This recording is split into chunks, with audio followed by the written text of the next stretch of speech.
Maayo nga buntag sa tanan. Nandito tayo ngayon po no, sa ating kaibigan.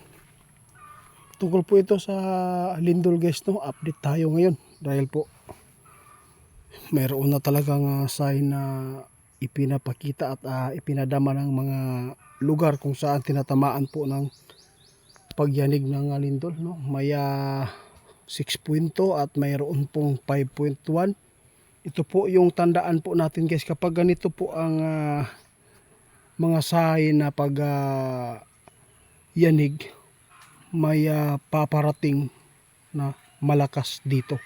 Kaya si kaibigan, siya po ang nag-request sa atin na ito po ang ipaabot nila sa mga tao para hindi magpanik kung sakali man magkaroon po ng malakas na lindol. Ngayon, kailangan talaga natin na makagawa ng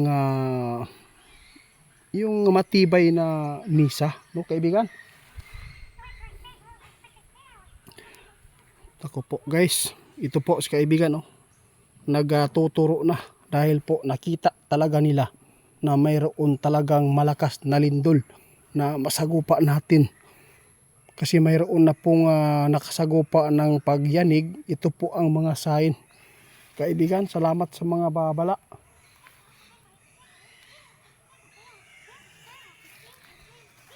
Diyos ko po guys, nakakatakot po ito.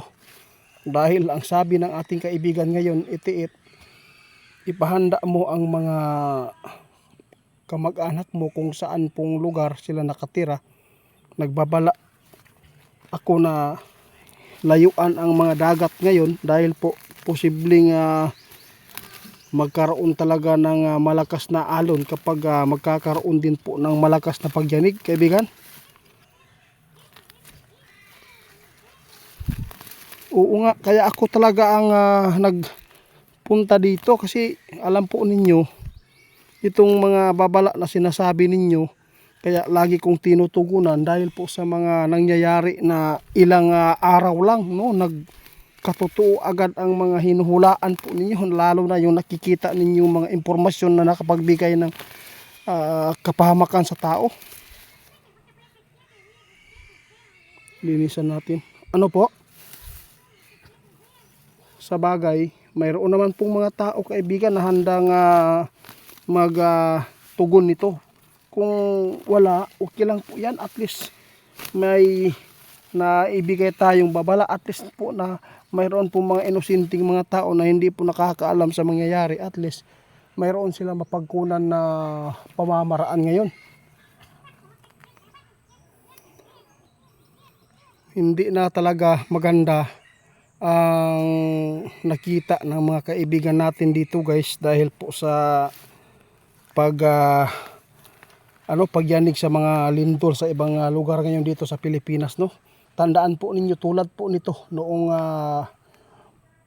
nakasagupa ang Mindanao ng 7.6 o 7.9 magnitude. Malakas po talaga yan guys no, taod-taod na nagpaparamdam ng mga mahina-hina na mga pagyanig kasi po kapag lalong magpapatuloy ang fault line, grabe tao magsikis-kis-kis og sige. Mao na ang dili gid maayo, no?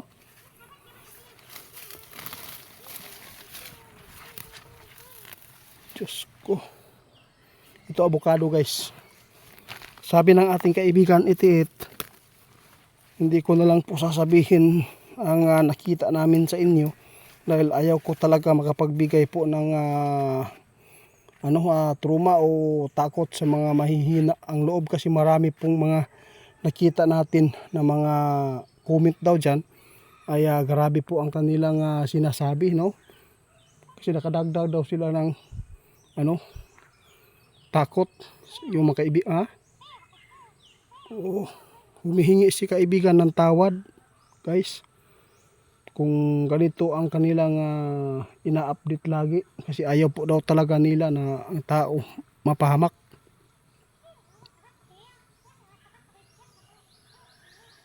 Ito ang tandaan daw ninyo guys, mahal tayo ng kaibigan natin no.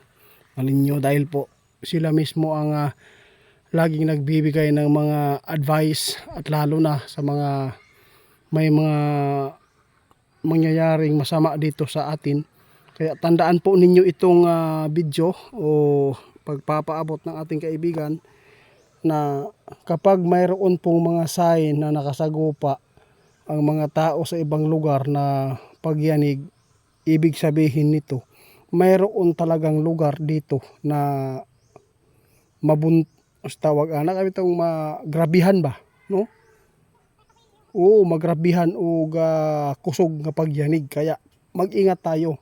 Bawal ni kaibigan ang mga malapit sa dagat, at lalo na may mga hotel na matataas dyan ng mga story, lalo na doon sa malapit sa dagat. Ito po ang tandaan ninyo ay napakadelikado. Nakita talaga ninyo na mayroon talagang mga building dito kaibigan na mag-collapse. Guys, nagbabala si kaibigan, mayroon silang nakita na mayroon building na mag-collapse daw dito. Diyos ko, ano naman to kaibigan? Saan po ito kaibigan? Gusto kong malaman. Sige, ipapaabot ni kaibigan guys ha.